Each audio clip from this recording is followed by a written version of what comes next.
So it looks like The Sims 4 is in a little bit of a mess right now. Perhaps a little bit was an understatement. Ever since the release of The Sims 4 Love Struck, the game has been fundamentally broken. Would I say this is the most severe patch update we've had? I think so. Even those who do not own the Love Struck pack are seeing so many issues. Now, granted, a lot of you are having issues because you're not updating your mods. If you have a single gameplay mod installed that you haven't updated, it is literally your fault. Go uninstall mods that haven't been updated yet, update mods which have been updated, and you must have the updated version of the XML injector mod in your game if you want your other mods to work. If you haven't done all these things, it's your fault. But many unmodded players are still seeing so many issues, including myself. I removed all mods and unfortunately that did nothing. When The Sims 4 Crystal Creations came out before this, the last stuff pack, that one totally broke the game and everybody thought like, oh my god, this is terrible. This one is so much worse this time round, which has me feeling really worried. If their attempts to fix the game have literally made it significantly worse, is the game just finally ready to go? Because they've released so far, I think 3 or 4 emergency patch updates following the main patch update, and these have only fixed a few fundamental issues. Some people are even suggesting these emergency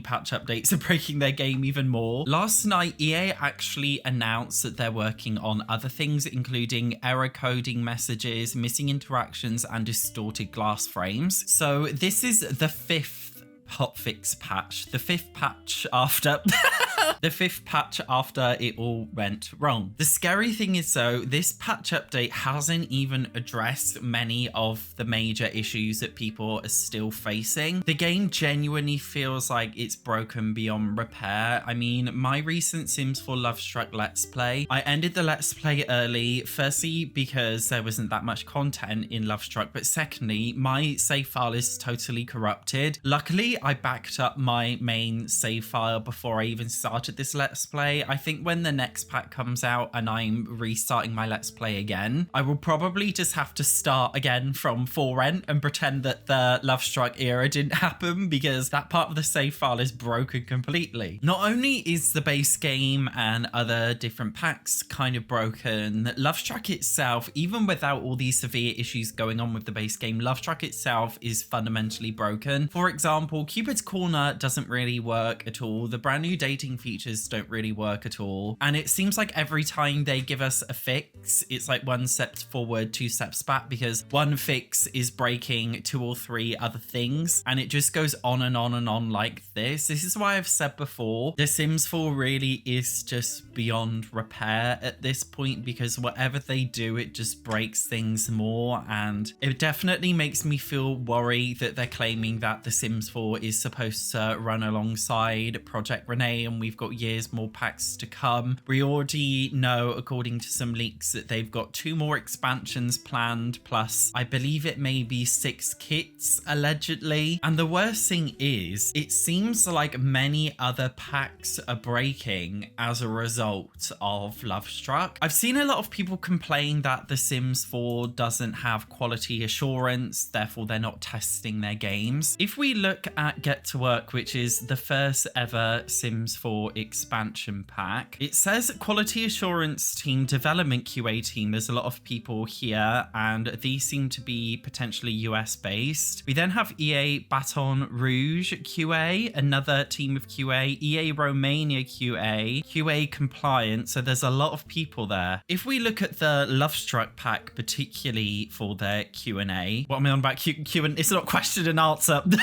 It's quality assurance. It seems like there is a very long list of names, although this is very clearly outsourced to India, which they did not do with previous packs. So EA does do QA, but in the past, they did have their own quality assurance for Sims 4 pack, it seems, or it seems like now they're outsourcing it, which is obviously a red flag. We also have to consider that just because quality assurance exists, that doesn't necessarily mean that bugs are going to get fixed before a pack is released on 2 different levels. Firstly, QA typically sends a list of bugs and issues with the video game. They send this to the development team, and it's their choice whether or not they choose to ignore these issues, fix them before release, or patch them after release. It's their choice in terms of how they fix it. QA can compile a huge list of 1,000 things, but it's up to the development team themselves if they actually want to fix them or not, which is an issue. And the second issue is The Sims 4 is a highly complicated game with many different packs, and every single person owns a different combination of packs. With the amount of packs out right now, there must be over 100,000 different combinations of packs people can have. Even more than that, probably over 1 million. I don't know, I'm not good at maths. My personal theory is the outsourced QA team more than likely simply just receive the latest pack with the base game. You know how a lot of EA creators, the YouTubers who partner with EA, they have those early access release videos where they have a special version of the game which has like the blue watermark that jumps around the screen. It's very likely that the QA people probably just get this version of the game. They probably do also test it with all packs too, but there is a chance they are literally just testing the brand new pack, whereas they're not necessarily testing every single pack, every single gameplay feature. I mean, that's a lot, especially for an outsourced QA person who doesn't work directly within The Sims. If you think about how complex all The Sims is with all of these different gameplay things which exist in different packs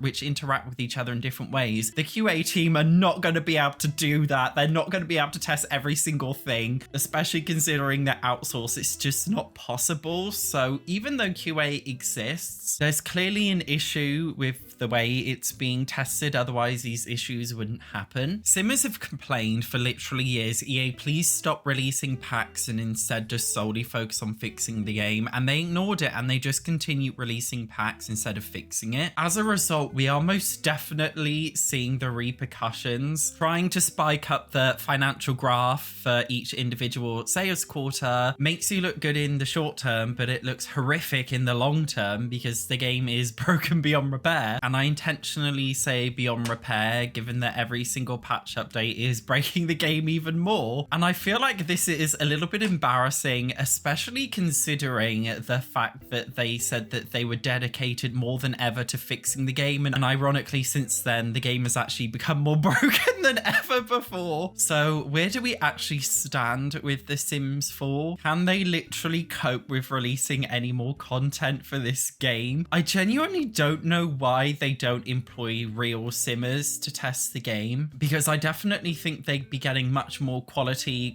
assurance. And why don't they make sure these issues are fixed before the game is released? Because every time a new pack is released in general, it feels like the game is unplayable for a few weeks until they bother to fix it. And every time they fix it, it's still broken, and it's just more and more broken over time. I'm getting Microsoft Paint out today. This is my really scientific graph. This is what happens, guys. A pack comes out, there's loads of bugs. They fix a lot of the bugs, but not all of them. And then another new pack comes out and then they fix them. And then another new pack comes out and they fix them. And then another one and they fix them. And another one and they fix them. But the bugs are still going up over time. This is what's happening with The Sims 4. If I was working at EA in a position of power, I would more than likely tell them to completely stop with any more gameplay. I would say that's it. The Sims 4 is done. There's nothing more we can add without it severely breaking the game and harming our reputation. We're just going to focus on kits, build mode and create a sim mode. One team makes the kits, the other team fixes the game. This is how I personally would do it. That's how I think they should do it, because I just cannot see them adding any more gameplay in the future now and it not making it like even worse than it already is. I also feel bad for the people making the game. They're probably really stressed having to do all of these patch fixes and like it's still not enough because they're being rushed. There's a chance, you know, when people are rushed, they do make mistakes, and that's how I think things get worse in the future. And it probably must be very stressful for them. I'm assuming there must be some kind of toxicity going on in there. I heard that EA gets voted as the worst company in America like multiple years in a row. I don't know who's making up this scale, who is deciding these things, but it would make sense. I really genuinely don't want The Sims 4 to die in this way. The Sims 4 right now is significantly more buggy buggy and glitchy than any other Sims game prior, yet they're still continuing to keep it going. Like, it's literally the definition of beating a dead horse when it's down. I genuinely think the biggest mistake that EA made with The Sims is not starting the production of Project Renee sooner. This was definitely a huge mistake on their half, because now they're in this weird position where The Sims 4 doesn't have much life left and Project Renee is probably nowhere near close enough to coming out. But if The Sims 4 does die, they're going to have to rush the release of Project Renee to continue making money, and then Project Renee will be bad, just like The Sims 4 base game started off bad, and it's this endless cycle of playing catch up. So I definitely think some bad decisions were made there. There's so much going wrong with The Sims right now, is pretty insane. Hate to say I told you so, but I did actually speak about this before in a video where I explain in more detail about how The Sims 4 is literally deteriorating. So if you would like some more information on exactly what's happening with this game and why it seems to constantly be getting worse instead of better, then make sure you watch our video recommended here. Thank you so much for watching. I will see you in the next one.